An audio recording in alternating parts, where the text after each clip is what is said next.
Good morning everyone. जैसे कि आपको पता है मेटलर्जी की सीरीज चल रही है और लास्ट लेक्चर में हमने क्या किया था, कंसंट्रेटेड ओर से मेटल ऑक्साइड कैसे बनाया जाता है उसके दो मेथड कर लिए थे। एक कैल्सिनेशन कर लिया था और दूसरा रोस्टिंग कर लिया था।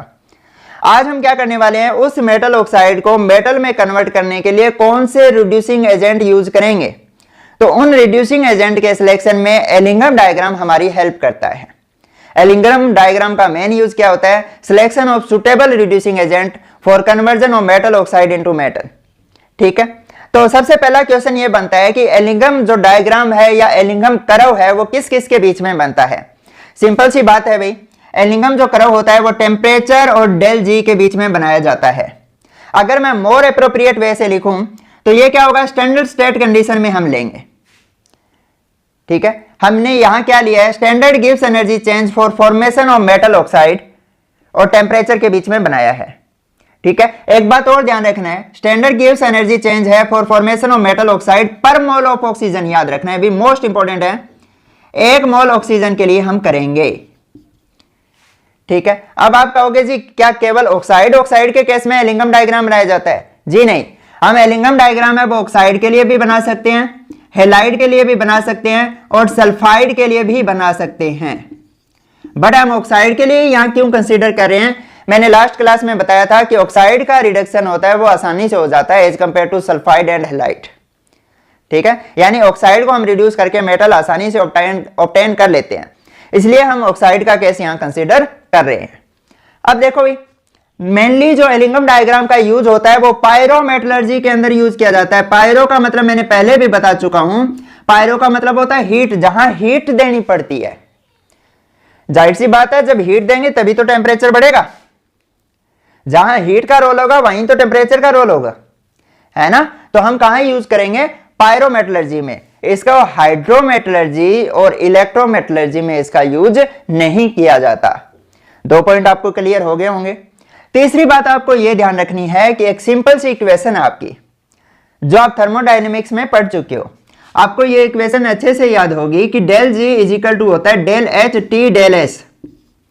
ठीक है, अगर स्टैंडर्ड स्टेट में लिखें तो नोट लगा दो आप इनके ऊपर, पर मैं क्या ले रहा हूं, सिंपल ले रहा हूं। आपको यही मानना है कि ये स्टैंडर्ड स्टेट में है। मैंने सिंपल क्यों मानी, ताकि बार बार मुझे नोट न लिखना पड़े। अब देखो ये क्या होता है, गिब्स फ्री एनर्जी चेंज है, नोट कर लो भाई। ये क्या होता है, एंथैल्पी चेंज है। ये क्या है, एंट्रोपी चेंज है। और ये क्या है, टी एब्सोल्यूट टेम्परेचर है। नोट कर लिया होगा। अब देखो, अगर मेटल ऑक्सीजन के साथ रिएक्ट करती है तो मेटल ऑक्साइड बनता है, हम सबको पता है। मेटल होती है, ज्यादातर मेटल होती है सॉलिड होती है, मरकरी को छोड़ दे तो। ऑक्सीजन तो आपको पता है गैसियस फॉर्म में होती है। मेटल ऑक्साइड है वो भी क्या होगा, सॉलिड फॉर्म में होगा। यानी यहां पर मेटल ऑक्सीजन के साथ रिएक्ट कर रही है, यहां क्या हो रहा है, कंबस्शन हो रहा है। इसे मैं ये कह सकता हूं ना, मेटल ऑक्सीजन के साथ रिएक्ट कर रही है तो यहां क्या हो रहा है, कंबस्शन ऑफ मेटल हो रहा है। और आपको पता है जो कंबस्शन होता है ऑलवेज क्या होता है, एक्सोथर्मिक होता है। यानी यहां क्या होगी, हीट रिलीज होगी। हीट रिलीज होगी, डेल एच की वैल्यू क्या होगी, नेगेटिव होगी। ठीक है, अब दूसरा देखो, यहां पे क्या है, सॉलिड से सॉलिड। ठीक है, यहां गैस से सॉलिड हो रहा है, एंट्रोपी क्या हो रही है, डिक्रीज हो रही है। चेंज इन एंट्रोपी क्या हो रही है, यहां पर नेगेटिव आएगी। कैसे भाई, आपको पता है चेंज इन एंट्रोपी क्या होती है, फाइनल माइनस इनिशियल। इनिशियल मान लो गैस थी, गैस की एंट्रोपी आपको पता है सबसे ज्यादा होती है, फिर लिक्विड फिर सॉलिड, है ना। गैस की लिक्विड सॉरी गैस की जो एंट्रोपी है मैक्सिमम होती है। एंट्रोपी क्या होती है, रैंडमनेस या डिसऑर्डर होता है। गैस के पार्टिकल होते हैं वो रैंडमली डिस्ट्रीब्यूट होते हैं, तो गैस की एंट्रोपी मैक्सिमम है, यानी मैक्सिमम से मिनिमम आ रही है एंट्रोपी, तो एंट्रोपी डिक्रीज हुई। मान लो इनिशियल एंट्रोपी थी 100, मैंने मानने के लिए कहा, और फाइनल क्या हुई, डिक्रीज हो गई, 50 रह गई। तो ओवरऑल वैल्यू किस में आएगी, नेगेटिव में आएगी। तो एंट्रोपी डिक्रीज होते हैं तो माइनस का साइन लगाते हैं, इंक्रीज होती है तो पॉजिटिव लगाते हैं, आपको पता ही है, थर्मोडायनेमिक्स में ये आप पढ़ चुके हो। तो ये डेल एस क्या हो जाएगा भी आपका, नेगेटिव हो जाएगा। अब एक बात देखो कि ये पूरी टर्म है आपकी नेगेटिव हो गई, और ये क्या था, नेगेटिव का साइन है, नेगेटिव इंटू नेगेटिव क्या होता है, पॉजिटिव हो जाएगा। यानी मैं अगर करो बनाऊं, करो क्या होगा भाई, वाई एक्स पे मैंने डेल जी लिया है, एक्स एक्स पे मैंने क्या लिया है, टेम्परेचर लिया है, तो मैं x यहां लिख दूं, एम एक्स यहां लिख दिया, और जो इंटरसेप्ट है मैंने यहां लिख दिया, यहां प्लस आ जाएगा, यहां c माइनस लिख दिया। आप कहोगे सी माइनस क्यों आया, क्योंकि प्रोसेस एक्सोथर्मिक था, इसके आगे माइनस की वैल्यू आई तो मैंने माइनस सी लिख दिया। ये प्लस क्यों आया, क्योंकि माइनस इंटू माइनस क्या हो गया, प्लस हो गया। समझ आ गया होगा यहां तक। तो ठीक है, टी क्या हो गया आपका एक्स एक्स पे है, ये क्या आपका स्लोप है, ये आपका इंटरसेप्ट है, और ये क्या हो गया आपका वाई एक्स पे हो गया। तो हम करो इस तरह से बना रहे हैं। तो यहां पर आप दो केस कंसीडर करोगे भाई। एक केस तो ये होगा केस फर्स्ट। ये केस कंसीडर करने से पहले एक चीज आपको पता होनी चाहिए, क्या भाई, कि अगर डेल जी यानी गिब्स फ्री एनर्जी चेंज है, उसकी वैल्यू 0 है तो आपका इक्विलिब्रियम अटेन कर लिया। ये थर्मोडायनेमिक्स में आप पढ़ चुके हो। अगर डेल जी की वैल्यू क्या है, नेगेटिव है, तो इसके मतलब क्या होगा, प्रोसेस आपका स्पॉन्टेनियस होगा। और डेल जी की वैल्यू अगर पॉजिटिव है तो आपका प्रोसेस क्या होगा भाई, नॉन स्पॉन्टेनियस होगा। ये बातें आपको पता होगी। अब देखो केस फर्स्ट में मैंने क्या किया है, अगर लो टेम्परेचर हो, एट लो टेम्परेचर, अगर टेम्परेचर लो है तो डेल एच की वैल्यू क्या होगी, ग्रेटर देन होगी टी डेल एस, यानी नेगेटिव वाली वैल्यू वो पॉजिटिव, नेगेटिव नेगेटिव मिलके क्या हो गया, ओवरऑल पॉजिटिव हो गया। मैं यहां पॉजिटिव लिख रहा हूं क्योंकि इसकी वैल्यू क्या थी, नेगेटिव थी। तो नेगेटिव की वैल्यू है वो पॉजिटिव की वैल्यू से क्या है, ज्यादा है। अगर नेगेटिव की वैल्यू पॉजिटिव से ज्यादा है तो डेल जी की वैल्यू किस में आएगी, आपकी नेगेटिव में आएगी। नेगेटिव का मतलब क्या है, आपका प्रोसेस है वो स्पॉन्टेनियस है, मतलब प्रोसेस है वो फिजिबल है। बट दूसरा केस कंसीडर करो आप, ये हटा रहा हूं भी। ये तो हो गया case first. Case second consider करो। इसमें क्या होगा, 8 हाई टेम्परेचर कर दूं मैं। हाई टेम्परेचर पे क्या होगा, टेम्परेचर अगर बढ़ेगा तो ये वैल्यू इंक्रीज हो जाएगी, यानी पॉजिटिव वाली वैल्यू इंक्रीज होगी। टी डेल एस क्या हो गया, ग्रेटर देन डेल एच हो गया। आपका डेल्टा जी क्या हो जाएगा, पॉजिटिव हो जाएगा। और पॉजिटिव हो जाएगा तो आपका प्रोसेस क्या हो जाएगा भी, नॉन स्पॉन्टेनियस हो जाएगा। यानी मेटल से मेटल ऑक्साइड का बनना है, ये प्रोसेस क्या हो गया, नॉन स्पॉन्टेनियस हो गया। इसको मैं क्या करो कि हेल्प से ऐसे समझा सकता हूं। देखो मैंने करो बनाया, यहां पे, यहां मैंने टेम्परेचर ले लिया, यहां पे मैंने क्या किया, गिब्स फ्री एनर्जी चेंज है स्टैंडर्ड स्टेट में for formation of metal oxide पर मोल ऑफ ऑक्सीजन, पर मोल ऑफ ऑक्सीजन। अब देखो मैंने यहां पे वैल्यू क्या ली है, 0 ली है। 0 से नीचे वैल्यू क्या होगी, नेगेटिव में होगी, और ऊपर क्या होगी, पॉजिटिव में होगी। ये सभी को पता है। अब देखो अगर मैं फॉर्मेशन ऑफ मेटल ऑक्साइड के लिए कर्व बनाऊंगा तो क्या ऐसा आएगा, यानी पहले वैल्यू क्या थी, नेगेटिव में थी, और जैसे जैसे मैं टेम्परेचर बढ़ाता जा रहा हूं इसकी वैल्यू क्या हो रही है, डेल जी की पॉजिटिव की ओर जाते जा रही है। कर्व आपका अपवर्ड जा रहा है, ठीक है। ये नेगेटिव में वैल्यू थी और यहां पर आकर क्या हो गई, आपकी वैल्यू है वो पॉजिटिव में हो गई है, ठीक है। अब एक बात यहां देखो कि पॉजिटिव में मतलब प्रोसेस क्या हो गया, नॉन स्पॉन्टेनियस हो गया, यानी मेटल ऑक्सीजन के साथ रिएक्ट करके क्या मेटल ऑक्साइड बनाएगी, नहीं। अब एक बात आपको और भी पता होगी कि अगर फॉरवर्ड प्रोसेस है वो नॉन स्पॉन्टेनियस हो, यानी फॉरवर्ड प्रोसेस की वैल्यू डेल जी की वैल्यू अगर पॉजिटिव है तो बैकवर्ड प्रोसेस की डेल जी की वैल्यू क्या होगी, नेगेटिव होगी। यानी यहां क्या होगा कि मेटल ऑक्साइड है वो मेटल और ऑक्सीजन में डिकम्पोज हो जाएगा और इसकी डेल जी की वैल्यू क्या होगी, नेगेटिव होगी, और ये प्रोसेस स्पॉन्टेनियस होगा। यानी अगर टेम्परेचर मैं इस टेम्परेचर से बढ़ा देता हूं तो मेटल ऑक्साइड डिकम्पोज होकर मुझे मेटल दे देगा, और मुझे यही तो चाहिए था। अब मुझे यह पता चल जाएगा एलिंगम डायग्राम की हेल्प से कि किस टेम्परेचर पे कौन सी मेटल है वो डिकम्पोज हो जाती है। यहां तक क्लियर होगा सबको, ठीक है। हमने टेम्परेचर निकाल लिया किसकी हेल्प से, एलिंगम डायग्राम की हेल्प से। अब देखो एक बार ये नोट करो, आगे सेकंड पॉइंट डिस्कस कर रहे हैं। हाँ, सेकंड पॉइंट में हम डिस्कस करने वाले हैं ऑक्सीजन एफिनिटी ऑफ मेटल की। किसकी बात करने वाले हैं, oxygen affinity of metal. Affinity का मतलब मैंने पहले भी बताया था, एफिनिटी का मतलब होता है अफेक्शन, अफेक्शन का मतलब होता है अट्रैक्शन, और अट्रैक्शन का मतलब होता है लव। मेटल का ऑक्सीजन के प्रति कितना अट्रैक्शन है, ठीक है। जो हाईली रिएक्टिव मेटल होगी उनकी क्या होगी, ऑक्सीजन के प्रति जो अट्रैक्शन है वो मैक्सिमम होगा, उसके प्रति लव है वो मैक्सिमम होगा, यानी वो ऑक्सीजन के साथ रहना पसंद करेगी। अब कुछ मेटल लिख देता हूं मैं, जैसे हाईली रिएक्टिव मेटल में क्या लिख सकते हो आप, लिथियम है, पोटेशियम है, सोडियम है, इसके बाद में क्या आ गया, मान लो मैग्नीशियम है, एल्यूमिनियम आ गया। इसके बाद में आप एग्जांपल ले लो, जैसे Mn हो गया, जिंक हो गया। ये मॉडरेट एक्टिव होती है, इसके बाद में आपका क्रोमियम आ गया, आयरन Sn Pb हो गए। ठीक है, ये हाईली रिएक्टिव थी, highly reactive metal, H for highly, R for reactive, M for metal. और ये क्या है आपकी मॉडरेट रिएक्टिव मेटल। ठीक है, इसके बाद में जो लिस्ट रिएक्टिव मेटल होती है वो आपको पता है कौन सी होती है, कॉपर होती है, Hg होती है, Au होती है, सॉरी Ag होता है और उसके बाद में Au हो जाता है। उसके बाद में प्लेटिनम भी आता है, बट प्लेटिनम की मेटलर्जी हम डिस्कस नहीं करते आपकी क्लास में। तो ये क्या आ जाती है आपकी लिस्ट रिएक्टिव मेटल है।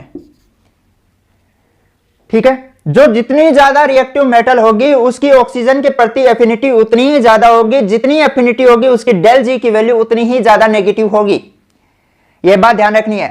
ठीक है, यानी यहां पर मैं अगर बात करूं लिथियम की जो डेल जी की वैल्यू वो सबसे ज्यादा नेगेटिव में होती है, यानी उसकी ऑक्सीजन के प्रति अफेक्शन है, अट्रैक्शन है, वो सबसे ज्यादा है। तो हम करव की बात करें, जैसे मैंने ये एलिंगम करव बनाया, मैं थोड़ा ऊपर बना देता हूं। जैसे मैंने ये एलिंगम करव बनाया, मैंने यहां टेम्परेचर लिया, यहां डेल जी लिया। ठीक है, जो हाईली रिएक्टिव मेटल होती है वो जैसे लिथियम यहां आ गई इस तरह से, उसके बाद में पोटेशियम, फिर सोडियम, इस तरह से नीचे आएंगी। तो मैं ये लिख सकता हूं कि जो हाईली रिएक्टिव मेटल है वो कहां आएगी, करव के बॉटम में आएगी। और जो मॉडरेट रिएक्टिव मेटल है जैसे ये वाली, ये कहां आएगी, करव के मिड पॉइंट पे आएगी। कौन सी, जो मॉडरेट रिएक्टिव मेटल है। और जो लिस्ट रिएक्टिव मेटल है वो कहां आएगी, आपके करव के टॉप में आएगी। यहां टॉप पर कौन आएगी, जो लिस्ट रिएक्टिव मेटल है। अब आप कहोगे जी नोबल गैस की अगर बात करें तो वो कहां आती है, नोबल गैस हमेशा ही कहां आती है, वैल्यू होती है नोबल गैस की वो पॉजिटिव होती है। क्लियर हो गया होगा। जो हाईली रिएक्टिव है वो कहां आएगी, करव के बॉटम में आएगी, यानी डेल जी की वैल्यू मैक्सिमम नेगेटिव होगी, सबसे ज्यादा नेगेटिव यही है ना। और ऊपर की तरफ जा रहे हो, नेगेटिव में वैल्यू घटती जा रही है, पॉजिटिव में बढ़ती जा रही है। अब मेटल ऑक्साइड दो तरह के होते हैं, एक तो वो होते हैं जो लो टेम्परेचर पर डिकम्पोज हो जाते हैं, और एक वो होते हैं जो हाई टेम्परेचर पर डिकम्पोज होते हैं। तो जो लीस्ट रिएक्टिव मेटल हैं उनके ऑक्साइड क्या होंगे, लो टेम्परेचर पर डिकम्पोज हो जाएंगे, और जो हाईली रिएक्टिव मेटल होते हैं उनके ऑक्साइड क्या होते हैं, हाई टेम्परेचर पर डिकम्पोज होते हैं। यानी मेटल की ऑक्सीजन एफिनिटी जितनी ज्यादा होगी उनको डिकम्पोज करना उतना ही मुश्किल होगा, उतना ही ज्यादा टेम्परेचर हमें देना पड़ेगा। और जिस मेटल की ऑक्सीजन एफिनिटी लेस होगी वो उतनी आसानी से डिकम्पोज हो जाएगा, यानी कम टेम्परेचर पर डिकम्पोज हो जाएगा। तो हम ऐसे लिख सकते हैं ना, मैं 3 मेटल के एग्जांपल से समझा रहा हूं कि मान लो कि मैंने यहां पे डेल जी लिया और यहां पे मैंने टेम्परेचर ले लिया। तो सिल्वर का केस कंसीडर करूं तो सिल्वर के केस में ऐसा कुछ करवाता है, यानी सिल्वर है वो ऑक्सीजन के साथ रिएक्ट करके सिल्वर ऑक्साइड बनाता है। बैलेंस मैंने किसी को नहीं किया अभी, ठीक है। और इसी तरह मरकरी का केस है, मरकरी भी क्या होता है, ऑक्सीजन के साथ रिएक्ट करके क्या बनाता है, मर्क्यूरिक ऑक्साइड बनाता है, ठीक है। इसी तरह अगर जिंक का केस लूं मैं, जिंक ऑक्सीजन के साथ रिएक्ट करके क्या बनाता है, जिंक ऑक्साइड बनाता है, ठीक है। अब देखो जैसे मरकरी के लिए इतना, सिल्वर के लिए हमें T1 टेम्परेचर चाहिए, मरकरी के लिए कितना चाहिए टेम्परेचर, T2 चाहिए, और जिंक ऑक्साइड के लिए कितना चाहिए, T3 टेम्परेचर चाहिए। क्या होगा भाई, T1, T2, T3 पर इनकी जो डेल जी की वैल्यू है वो क्या हो जाएगी, 0 हो जाएगी। यानी सिल्वर के लिए T1 टेम्परेचर से अब वो टेम्परेचर कर दें तो क्या होगी, बैकवर्ड रिएक्शन हो जाएगी, यानी सिल्वर ऑक्साइड है वो डिकम्पोज होकर सिल्वर दे देगा। और मरकरी के लिए क्या करें हम, T2 से ज्यादा टेम्परेचर दे दें तो T2 से ज्यादा टेम्परेचर पे क्या होगा, Hg और डिकम्पोज होकर Hg दे देगा। क्यों भाई, क्योंकि ऊपर की ओर जो डेल्टा जी की वैल्यू पॉजिटिव हो रही है, अगर फॉरवर्ड रिएक्शन के लिए पॉजिटिव है तो बैकवर्ड के लिए क्या हो जाएगी, नेगेटिव हो जाएगी। और दूसरा क्या होगा, जिंक के लिए क्या होगी वैल्यू, जिंक के लिए तो बहुत हाई वैल्यू है टेम्परेचर की, यानी T1 क्या है, लेस देन है T2 से, और T2 लेस देन क्या है, T3 से, ठीक है। तो जिंक के लिए बहुत हाई वैल्यू होती है, तो इस केस में तो हमें क्या करना पड़ेगा, कोई सुटेबल रिड्यूसिंग एजेंट यूज करना पड़ेगा। ए सच हम इनको डिकम्पोज नहीं कर पाएंगे। क्यों नहीं कर पाएंगे, अगर हम इतना टेम्परेचर देंगे तो हमारा बहुत ज्यादा फ्यूल लगेगा, जिससे कॉस्ट है वो बढ़ जाएगी। और अगर हम कोई सुटेबल रिड्यूसिंग एजेंट यूज कर लेते हैं तो वो कम टेम्परेचर पर ही इसका आसानी से रिडक्शन करवा देगा। तो मैं मेटल को क्या कर रहा हूं, 2 कैटेगरी में डिवाइड कर रहा हूं, यहां लिख देता हूं। मैं मेटल को 2 कैटेगरी में डिवाइड कर रहा हूं। एक वो जो लो टेम्परेचर पर डिकम्पोज हो जाए। तो मैं इनको ऐसे लिख सकता हूं, वो मेटल जिनका लो क्या हो, थर्मल डिकम्पोजिशन टेम्परेचर हो, लो थर्मल डिकम्पोजिशन टेम्परेचर हो, और एक वो मेटल जिनका हाई थर्मल डिकम्पोजिशन टेम्परेचर हो। ठीक है, लो वाली कौन सी होती है, सिल्वर, गोल्ड और आपकी Hg। ठीक है, ये लो टेम्परेचर पे डिकम्पोज हो जाती है। और हाई पर क्या होगी, बाकी रिमेनिंग है, जैसे आपका जिंक, आयरन, क्रोमियम, मैग्नीशियम, ये क्या होता है, इनका हाई थर्मल डिकम्पोजिशन टेम्परेचर होता है। ठीक है, तो ये दो कैटेगरी है।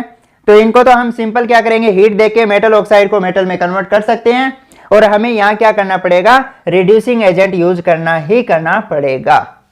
क्लियर है, तो ये नोट करो, आगे बढ़ते हैं। अब बात करने जा रहे हैं हम फेज ट्रांजिशन की। जैसे जिंक है, ऑक्सीजन के साथ रिएक्ट करेगा, जिंक ऑक्साइड बनेगा।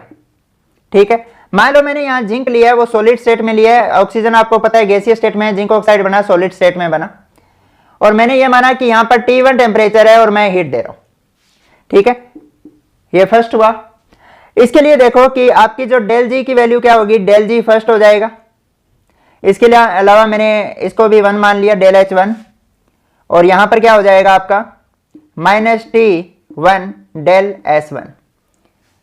अब सेकंड केस मैंने ये लिया है कि आपकी जो जिंक है वो लिक्विड स्टेट में है और वो ऑक्सीजन के साथ रिएक्ट करके जिंक ऑक्साइड बना रहा है जो सॉलिड स्टेट में है। ठीक है, और यहां मैंने टेम्परेचर लिया है T2। अब इसके लिए इक्वेशन मैं कैसे लिखूंगा, del G2 del H2 T2 del S2, ऐसे लिख सकता हूं। मैंने क्या लिखा है, वहां पे 1 1 लगा दिया, अब सेकंड केस में मैंने 2 2 लगा दिया और कुछ नहीं किया। अब थर्ड केस क्या देखो कि अब की बार मैंने क्या किया, जिंक है वो गैसीय स्टेट में ले ली है, उसके साथ रिएक्ट कर रही है ऑक्सीजन, जो भी वो भी गैस है, T3 टेम्परेचर है, तो क्या बन गया आपका, जिंक ऑक्साइड बन गया जो सॉलिड है। यहां इक्वेशन क्या बन जाएगी आपकी, G3 del H3 T3 del S3। Clear है। अब आप देखो कि अगर एंट्रोपी मैं कंपेयर करूं, यहां डेल S1 है, यहां डेल S2 है, यहां पे डेल S3 है, तो सबसे ज्यादा वैल्यू किसकी होगी, डेल S3 की होगी, उसके बाद में डेल S2 होगा, और उसके बाद में क्या होगा, डेल S1 होगा। क्यों भाई, अब यहां देखो, यहां सॉलिड से सॉलिड बन रहा है। ठीक है, ऑक्सीजन भूल जाओ एक बार, ऑक्सीजन सब में क्या गैसियस फॉर्म में है, तीनों में। चेंज देखो, यहां पर क्या है, सॉलिड से सॉलिड बन रहा है, यहां लिक्विड से सॉलिड बन रहा है, यहां गैस से सॉलिड बन रहा है। जो एंट्रोपी में चेंज मैक्सिमम कहां होगा, गैस से सॉलिड में, है ना। गैस में मैक्सिमम रैंडमनेस होती है और मिनिमम किस में होती है, सॉलिड में। ठीक है, मैक्सिमम से आप मिनिमम आ रहे हो, चेंज मैक्सिमम हो गया। और यहां क्या हुआ, वैसे आप देखोगे तो एंट्रोपी चेंज है वो नेगेटिव ही है, क्योंकि गैस से सॉलिड बना है, एंट्रोपी डिक्रीज हुई है। एंट्रोपी क्या हो रही है, डिक्रीज ही हो रही है। अब हम ये देखें कि मैक्सिमम डिक्रीज कहां हुई, चेंज मैक्सिमम कहां है, तो चेंज मैक्सिमम कहां होगा, जहां गैस से सॉलिड बनेगा, दूसरा फिर लिक्विड से सॉलिड, फिर सॉलिड से सॉलिड बनेगा, तो उसमें चेंज मिनिमम रहेगा। तो इसीलिए हमने S3 S2 और S1 को इस तरह से लिखा है, डेल S3 में सबसे ज्यादा और डेल S1 की वैल्यू सबसे कम है। अब ग्राफ में इसको कैसे आप प्लॉट करोगे, आप यहां टेम्परेचर ले रहे हो और यहां पर क्या ले रहे हो, डेल G ले रहे हो, स्टैंडर्ड स्टेट में for formation of metal oxide है, तो क्या होगा कि T1 टेम्परेचर में इस तरह का करवाएगा, T2 टेम्परेचर में यहां से थोड़ा सा स्लोप है वो इंक्रीज हो जाएगा। ठीक है, और T3 टेम्परेचर में क्या होगा, स्लोप और इंक्रीज हो जाएगा। ठीक है, ये T1 टेम्परेचर में था, यानी यहां पे क्या हुआ है कि डेल S1 आया आपका, यहां डेल S2 है और यहां डेल S3 है आपका। ये T2 टेम्परेचर है और ये क्या है, T3 टेम्परेचर है। यहां क्या हुआ है, फेज ट्रांजिशन हुआ है, यहां इस टेम्परेचर के ऊपर सॉलिड से लिक्विड चेंज हुआ, तो इसे हम क्या कहेंगे, मेल्टिंग पॉइंट। पहला फेज ट्रांजिशन कहां आया, मेल्टिंग पॉइंट पे। दूसरा, यहां लिक्विड से गैस में चेंज हुआ है, तो जाहिर सी बात है ये टेम्परेचर क्या होगा आपका, बॉइलिंग पॉइंट। तो हम ये कह सकते हैं दूसरा जो फेज ट्रांजिशन आया वो कहां है, बॉइलिंग पॉइंट पे। ठीक है, एंट्रोपी यहां क्या थी, कम थी, यहां क्या हुई, चेंज इन एंट्रोपी ज्यादा है, और यहां एंट्रोपी क्या हो गया, मैक्सिमम हो गई। ठीक है, स्लोप से ही पता चलता है ना एंट्रोपी हमें। तो इस तरह से एंट्रोपी से क्या हुआ कि कर्व ऊपर की तरफ जा रहा है, यानी सॉलिड से गैस में चेंज हो रहा है, यानी डेल एस की वैल्यू है वो इंक्रीज होती जा रही है। ठीक है, और डेल एस की वैल्यू इंक्रीज होगी तो आपका जो कर्व है वो भी कहां जाएगा, अपवर्ड जाएगा, according to this equation. Clear होगा? फेज ट्रांजिशन हमने कर लिया है, नोट करो इसको। हाँ भाई, इसके बाद आगे बढ़ते हैं। Carbon as a reducing agent. Carbon को ज्यादातर रिड्यूसिंग एजेंट के रूप में क्यों यूज किया जाता है अभी? क्योंकि आसानी से मिल जाता है और इसकी कॉस्ट भी कम होती है, कोयला ही तो होता है। अब देखो, इसके लिए 3 इक्वेशन बनेगी। मैं पहले एक ग्राफ बना देता हूं, उससे आप खुद समझने की कोशिश करना कि मैंने डेल जी और टेम्परेचर के बीच में कर्व बनाया। इसका जो कर्व आएगा, एक आएगा डाउनवर्ड, एक आएगा अपवर्ड, और एक क्या आएगा, बिल्कुल कांस्टेंट आएगा। 3 इक्वेशन लिख रहा हूं, उससे हेल्प मिलेगी आपको। पहली इक्वेशन है कि अगर कार्बन ऑक्सीजन के साथ रिएक्ट करता है तो कार्बन मोनोऑक्साइड बनता है। ठीक है। सेकंड इक्वेशन है आपकी कि कार्बन ऑक्सीजन के साथ रिएक्ट करके कार्बन डाइऑक्साइड भी बनाता है। दोनों समझ आ गए होंगे आपको। जब कार्बन मोनोऑक्साइड कब बनेगा भी, जब ऑक्सीजन आपकी लिमिटेड हो और ऑक्सीजन एक्सेस में हो, तो आपको पता है कार्बन डाइऑक्साइड बनता है। तीसरा केस यह बन रहा है कि अगर आपका कार्बन मोनोऑक्साइड ऑक्सीजन के साथ रिएक्ट करेगा तो क्या बनाएगा, कार्बन डाइऑक्साइड बनाएगा। इन तीनों के लिए मैंने प्लॉट बना रखे हैं, आप इनको देख के पहचानने की कोशिश करो। चलो मैं समझा देता हूं। समझो, यहां कार्बन है, हाफ O2 के साथ रिएक्ट करेगा, 1 मोल CO बन जाएगा, कार्बन मोनोऑक्साइड बनेगा। अब देखो, यहां पर क्या है, गैस का हाफ मोल है, ये तो सॉलिड होता है कार्बन तो, और ये भी क्या है, गैस है। अब देखो, हाफ मोल गैस से 1 मोल गैस बनी, मतलब एंट्रोपी क्या हुई है, इंक्रीज हुई है। और मैंने कहा जहां एंट्रोपी इंक्रीज होता है डेल एस की वैल्यू क्या आएगी, पॉजिटिव आएगी, और जहां डिक्रीज होगी डेल एस की वैल्यू नेगेटिव आएगी। अब इक्वेशन में वैल्यू पुट करो, ये आपकी इक्वेशन है, इसको यहां लिख देता हूं मैं। Del G is equal to क्या होता है, del H T del S. ये वैल्यू आपकी पॉजिटिव है, तो ओवरऑल वैल्यू क्या रहेगी, ये नेगेटिव ही रहेगी, क्योंकि पॉजिटिव को नेगेटिव से मल्टीप्लाई करोगे तो क्या रहेगा, नेगेटिव रहेगा। ठीक है, ओवरऑल वैल्यू क्या रहेगी आपकी, नेगेटिव। दूसरा देखो, प्रोसेस एक्सोथर्मिक है, कंबस्टन हो रहा है कार्बन का, तो ये वैल्यू भी नेगेटिव है, ये भी नेगेटिव, ये भी नेगेटिव। दूसरा देखो, जैसे जैसे टेम्परेचर बढ़ता जाएगा इसकी वैल्यू क्या होगी, पॉजिटिव वाले की वैल्यू क्या हो रही है, ये वाली वैल्यू है, ये इंक्रीज होती जाएगी। ओवरऑल क्या है, ये वैल्यू नेगेटिव है। जैसे जैसे टेम्परेचर बढ़ता जा रहा है ये वैल्यू इंक्रीज होती जा रही है, यानी नेगेटिव की वैल्यू इंक्रीज होती जा रही है, तो डेल जी की भी नेगेटिव में वैल्यू क्या होगी, इंक्रीज होती जाएगी। और ग्राफ कहां आएगा आपका, ये वाला नीचे की तरफ है ना, क्योंकि ये भी नेगेटिव है, ये भी नेगेटिव है। टेम्परेचर बढ़ेगा तो नेगेटिव में वैल्यू और इंक्रीज होगी, नेगेटिव में, तो नेगेटिव में ये भी है, ये भी है, तो आपका ग्राफ है वो नीचे की तरफ आएगा। क्लियर होगा? तो ये पहला जो ये मैंने 1 नंबर ग्राफ दे दिया, ये किसके लिए, अभी कार्बन से अगर आपका कार्बन मोनोऑक्साइड बनता है। दूसरा ग्राफ समझो, यहां पे क्या है, 1 मोल ऑक्सीजन गैस है और यहां पर 1 मोल कार्बन डाइऑक्साइड बन रही है, और ये सॉलिड है आपका। 1 मोल से 1 मोल बन गया, और गैस की रैंडमनेस क्या हुई, चेंज इन रैंडमनेस या चेंज इन एंट्रोपी क्या होगी, 0 होगी, है ना। यहां भी 1 मोल है, यहां भी 1 मोल है, तो 0 होगी चेंज इन एंट्रोपी। तो अगर आप इक्वेशन में पुट करोगे वैल्यू तो क्या आएगा, टी डेल एस की वैल्यू 0 है, इसे मल्टीप्लाई करो 0 हो जाएगी, तो del G is equal to क्या हो जाएगा, डेल एच हो जाएगा, यानी है टेम्परेचर पे क्या हो जाएगा, इंडिपेंडेंट हो जाएगा। अगर आपका टेम्परेचर बढ़ता जा रहा है तो इस पर कोई फर्क नहीं पड़ेगा, तो इक्वेशन कौन सी आएगी, ये वाला कांस्टेंट। तो हम ये कहेंगे कि C से अगर CO2 बन रहा है तो इसके लिए क्या आएगा, हॉरिजॉन्टल आपका कर्व आएगा, कांस्टेंट आएगी वैल्यू।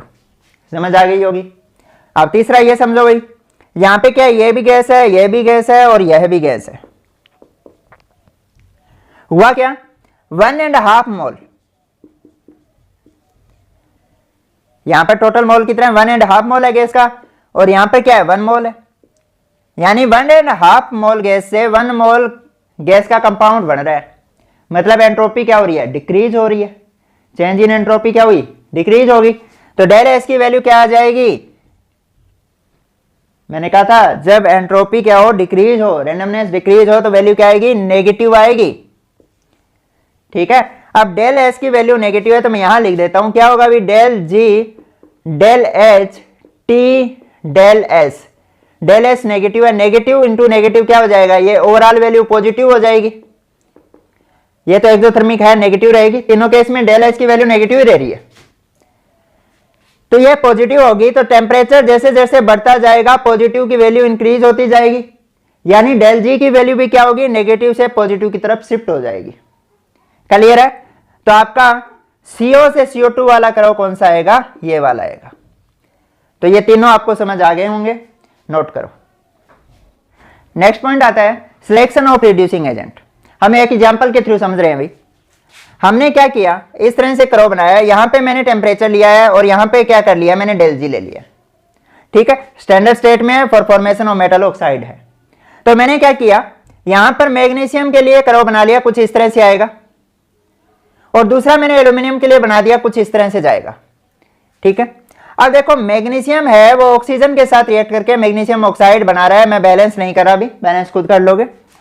इसी तरह यहाँ पे क्या एल्यूमिनियम है, ऑक्सीजन के साथ रिएक्ट करके क्या बना रहा है, एल्यूमिनियम ऑक्साइड बना रहा है।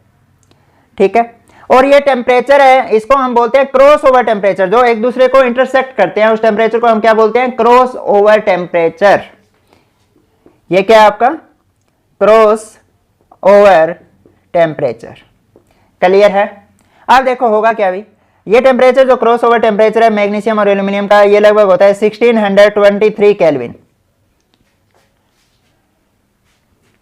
और एक बात हमेशा ध्यान रखना कि क्रॉस ओवर टेम्परेचर के ऊपर डेल जी की वैल्यू 0 होती है। ठीक है, आप समझो। अब क्या होगा कि अब मान लो कि नीचे की तरफ आपको पता है डेल जी की वैल्यू ज्यादा नेगेटिव है, मैंने मान लिया कि -1000 है, किलो जूल पर मोल में डिनोट करते हैं इसको, और ये मैंने मान लिया -800 है। ऊपर की तरफ जाते हैं नेगेटिव में वैल्यू क्या होती है, डिक्रीज होती जाती है। अब देखो जिसकी डेल जी की वैल्यू जितनी ज्यादा नेगेटिव होगी, मैं बता चुका हूं, उस मेटल की ऑक्सीजन के प्रति जो एफिनिटी है वो उतनी ही ज्यादा होती है, उसका ऑक्सीजन के प्रति अट्रैक्शन है, ऑक्सीजन के प्रति लव है, वो उतना ही ज्यादा होती है, वो ऑक्सीजन को उतनी ही आसानी से ले लेती है। ठीक है, तो यहां पर मैग्नीशियम की जो ऑक्सीजन एफिनिटी है वो एल्यूमिनियम से ज्यादा है, तो वो क्या करेगा, एल्यूमिनियम के ऑक्साइड को भी निकाल लेगी। यानी रिएक्शन ये होगी कि मैग्नीशियम है वो एल्यूमिनियम ऑक्साइड के साथ रिएक्ट करके मैग्नीशियम ऑक्साइड बना देगी और एल्यूमिनियम हमें मिल जाएगा। ठीक है, ये मैं बात कर रहा हूं बिलो 1623 केल्विन के। ठीक है, क्यों भाई, क्योंकि मैग्नीशियम की ऑक्सीजन एफिनिटी है वो एल्यूमिनियम से ज्यादा है, तो ये रिएक्शन हो गई। इस रिएक्शन को ऐसे भी समझा सकता हूं मैं कि मान लो कि एल्यूमिनियम ऑक्साइड है वो डिकम्पोज होकर आपको पता है क्या देगा, एल्यूमिनियम देगा प्लस ऑक्सीजन देगा, बैलेंस नहीं करा मैं। इसी तरह क्या होता है, मैग्नीशियम है वो ऑक्सीजन के साथ रिएक्ट करके क्या बना देगा, मैग्नीशियम ऑक्साइड बना देगा। ठीक है, इस फॉरवर्ड रिएक्शन की वैल्यू कितनी है, -1000 है। ठीक है, और इसकी वैल्यू कितनी होगी भाई, इसकी वैल्यू अगर एल्यूमिनियम ऑक्सीजन से रिएक्ट करता है एल्यूमिनियम ऑक्साइड बनता है, तो फॉरवर्ड की वैल्यू -800 है, तो ये तो मैंने बैकवर्ड लिखी है। तो बैकवर्ड में क्या होता है, अगर फॉरवर्ड माइनस है तो बैकवर्ड क्या हो जाएगी, पॉजिटिव हो जाएगी, तो ये कितनी हो जाएगी, +800 हो जाएगी। बैकवर्ड की साइन ही अपोजिट होता है, अभी मैग्नीट्यूड सेम रहता है। अब इसको प्लस करो, अब क्या आ जाएगा, magnesium plus aluminium oxide, oxygen से ऑक्सीजन कैंसिल आउट हो जाएगा, यहां क्या आ जाएगा, मैग्नीशियम ऑक्साइड प्लस एल्यूमिनियम। अब डेल जी की वैल्यू देखो भी, इन दोनों को प्लस करोगे तो -200 आ रही है।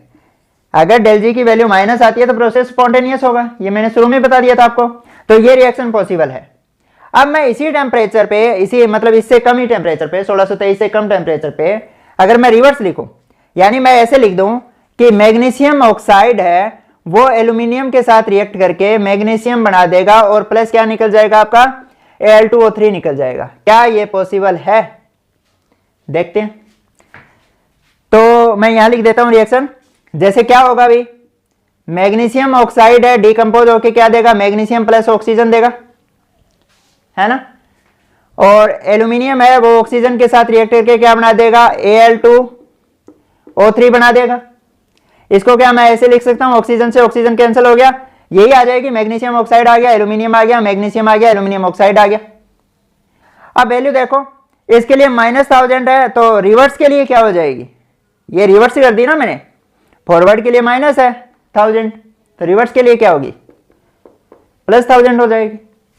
ये फॉरवर्ड है, फॉरवर्ड के लिए कितनी है -800, दोनों को प्लस करोगे तो क्या आएगा प्लस 200, यानी पॉजिटिव आता है तो प्रोसेस क्या होगा नॉन स्पॉन्टेनियस होगा, मतलब ये पॉसिबल नहीं है इस टेम्परेचर से कम टेम्परेचर पे। समझ आ गया? तो ये बात आपको ध्यान रखनी है यहाँ पर कि जो नीचे वाली मेटल ऑक्साइड है या नीचे वाली मेटल है वो ऊपर वाले मेटल ऑक्साइड का रिडक्शन करवा देगी, बट ऊपर वाली मेटल नीचे वाले मेटल ऑक्साइड का रिडक्शन नहीं करवा पाएगी। सिंपल है, याद रखने का सिंपल सी ट्रिक है अभी कि नीचे वाली स्क्रो में जो नीचे वाली मेटल है, नीचे वाले मैंने पहले ही बताया था आपको, जो हाईली रिएक्टिव मेटल होती है वो नीचे आती है क्रम में, वो क्या करती है ऊपर वाली सभी मेटल ऑक्साइड को रिड्यूस करवा के आपको मेटल दे देगी, बट ऊपर वाली मेटल नीचे वाले मेटल ऑक्साइड का रिडक्शन नहीं करवा पाएगी। क्यों भाई? इनके लिए जो डेल जी की वैल्यू है वो पॉजिटिव हो जाएगी। क्लियर है? अब देखो इस क्रॉस ओवर टेम्परेचर के बाद क्या हुआ कि एल्यूमिनियम वाला कर्व यहां आ गया, एल्यूमिनियम से एल्यूमिनियम ऑक्साइड बन रहा है, और मैग्नीशियम वाला कर्व कहां आ गया? यहां आ गया। यानी इस क्रॉस ओवर टेम्परेचर के बाद में ऑक्सीजन के प्रति जो एल्यूमिनियम की एफिनिटी है वो ज्यादा होगी एज कंपेयर टू मैग्नीशियम। यानी क्रॉस ओवर टेम्परेचर के बाद में डेल जी की वैल्यू है एल्यूमिनियम के लिए है वो ज्यादा नेगेटिव है एज कंपेयर टू मैग्नीशियम। तो इस क्रॉस ओवर टेम्परेचर के बाद में एल्यूमिनियम यूज होगा एज ए रिड्यूसिंग एजेंट। ठीक है, मैंने यही कहा है कि नीचे वाली है वो ऊपर वाले का रिडक्शन आसानी से करवा देगा। अब नीचे कौन आ गया? एल्यूमिनियम आ गया, तो ये ऊपर वाले का आसानी से करवा देगा। यानी क्रॉस ओवर टेम्परेचर से पहले तो magnesium as a reducing agent use होता है और क्रॉस ओवर के बाद में aluminium as a reducing agent use होता है। यानी टेम्परेचर भी रिड्यूसिंग एजेंट को अफेक्ट करता है, और ये बात हमें कहां से पता चली? एलिंगम डायग्राम से। ठीक है, नोट करो इसको। आगे बढ़ते हैं, एग्जांपल लेते हैं आयरन का। आयरन के लिए कर्व कुछ ऐसा होगा, मैंने यहां पे टेम्परेचर ले लिया है और यहां पे मैंने क्या ले लिया? डेल जी ले लिया है। कर्व मैं इस तरह से बनाने जा रहा हूं, एक ये बना दिया, दूसरा इस तरह से बना दिया, और तीसरा मैंने ये बना दिया। आप सीधा बना लेना भी, बिल्कुल, थोड़ा मेरा कर्व अच्छे नहीं है। और टेम्परेचर मैंने ये होता है 1073 केल्विन के लगभग। ठीक है, ये जो कर्व है ये है आयरन का आयरन ऑक्साइड में बदलने का। ये किसका है? आयरन से आयरन ऑक्साइड बन रहा है। ये मैंने आपको पहले बताया था कि कार्बन से कार्बन मोनोऑक्साइड बन रहा है। ठीक है, ये वाला कार्बन से कार्बन मोनोऑक्साइड बन रहा है, और ऊपर वाला क्या होता है? कार्बन मोनोऑक्साइड से कार्बन डाइऑक्साइड बन रहा है। ठीक है, ये वाला करो। अब समझो भाई, अब टेम्परेचर अगर 1073 केल्विन से कम है तो यहां क्या होगा? कार्बन मोनोऑक्साइड यूज होगा as a reducing agent for iron oxide to iron. ठीक है, तो मैं यहां लिख सकता हूं below 1073 kelvin temperature iron oxide carbon monoxide के साथ रिएक्ट करके क्या दे देगा? आयरन दे देगा, और कार्बन डाइऑक्साइड निकल जाएगी। यानी मैंने यही बताया था ना, जो नीचे वाला है वो ऊपर वाले का रिडक्शन करवा देगा। यानी कार्बन मोनोऑक्साइड की जो ऑक्सीजन एफिनिटी है वो ज्यादा होती है एज कंपेयर टू आयरन। ठीक है, बिलो 1073 केल्विन। तो ये आसानी से इसका क्या करवा सकता है? रिडक्शन करवा सकता है। यानी कार्बन मोनोऑक्साइड के लिए डेल जी की वैल्यू ज्यादा नेगेटिव है एज कंपेयर टू आयरन, तो इसकी ऑक्सीजन एफिनिटी ज्यादा होगी, तो ये इसका आसानी से रिडक्शन करवा देगा। अब दूसरा देखो भी कि टेम्परेचर अगर हो अबव 1073 केल्विन, देन क्या होगा? अगर टेम्परेचर इससे ऊपर चला गया तो अब आप देख पा रहे होगे कि जो कार्बन मोनोऑक्साइड वाला कर्व है वो आयरन वाले से क्या हो गया? ऊपर चला गया। ठीक है, ये आयरन वाला था, और ये क्या है? कार्बन मोनोऑक्साइड से कार्बन डाइऑक्साइड बन रही थी, और ये वाला कर्व है वो नीचे आ गया है, कार्बन से कार्बन मोनोऑक्साइड बन रही है। अब क्या? कार्बन बेटर रिड्यूसिंग एजेंट है फॉर आयरन ऑक्साइड। टेम्परेचर कब कितना होगा? 1073 से अबव हो तो। ठीक है, तो मैं क्या लिखूंगा? अगर टेम्परेचर अबव 1073 केल्विन है तो यहां कार्बन को हम as a reducing agent use करेंगे, तो ये इसके साथ रिएक्ट करेगा और Fe बनाएगा, और कार्बन मोनोऑक्साइड है बन जाएगा। क्लियर है? अब समझो, अगर टेम्परेचर 1073 से अबव है तो carbon monoxide as a reducing agent use करते हैं, और अगर इससे अबव टेम्परेचर है, इससे बिलो है तो कार्बन मोनोऑक्साइड, और इससे अबव है तो carbon as a reducing agent use होता है। मतलब कार्बन मोनोऑक्साइड भी रिड्यूसिंग एजेंट का काम कर रहा है, कार्बन भी कर रहा है, बट डिपेंड कर रहा है टेम्परेचर की कंडीशन पे। अब देखो इन दोनों में से आप कहोगे जी बेटर रिड्यूसिंग एजेंट कौन सा होगा, तो बेटर रिड्यूसिंग एजेंट वो होता है जो कम टेम्परेचर पर रिड्यूस कर दे। और कम टेम्परेचर पे कौन कर रहा है, कार्बन मोनोऑक्साइड। तो आयरन के लिए कार्बन मोनोऑक्साइड है बेटर रिड्यूसिंग एजेंट है। क्यों भाई, कम टेम्परेचर पे कर देगा तो हमारा फ्यूल का खर्चा है वो कम आएगा, और हम यही चाहते हैं कि कम खर्चे में हमें ज्यादा से ज्यादा मेटल मिल जाए। तो इस तरह से क्या हो गया, कार्बन मोनोऑक्साइड है वो बेटर रिड्यूसिंग एजेंट हो गया है। समझ आ गया होगा। अब एक बात और समझो भी, अब अगर मैं बात करूं कि आपको कई मेटल दे दे, जैसे मैंने रफ सा डायग्राम बना रहा हूं समझाने के लिए जस्ट, कि मान लो यहां से कैल्शियम कैल्शियम ऑक्साइड बन रहा है, यहां से मैग्नीशियम का बन रहा था मैग्नीशियम ऑक्साइड, और यहां से क्या आ रहा था, एल्यूमिनियम का करवा रहा था। अब यहां से कैल्शियम ऑक्साइड बना, मैग्नीशियम से मैग्नीशियम ऑक्साइड बना, और यहां मान लिया एल्यूमिनियम से एल्यूमिनियम ऑक्साइड बन रहा है। तो आपसे पूछ ले कि एल्यूमिनियम ऑक्साइड से अगर एल्यूमिनियम ऑब्टेन करना हो हमें, तो इन दोनों में से बेटर रिड्यूसिंग एजेंट कौन सा होगा। तो बात ध्यान रखनी है, जिसकी वैल्यू जितनी ज्यादा नेगेटिव में होगी, ठीक है, यानी डेल जी की वैल्यू जिसकी जितनी ज्यादा नेगेटिव होगी वही उतना ही अच्छा रिड्यूसिंग एजेंट होगा।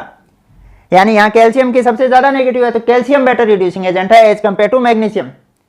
या आप इतना याद रख लो, क्रम में जो जितना ज्यादा नीचे होगा वो उतना ही रिड्यूसिंग एजेंट अच्छा होगा।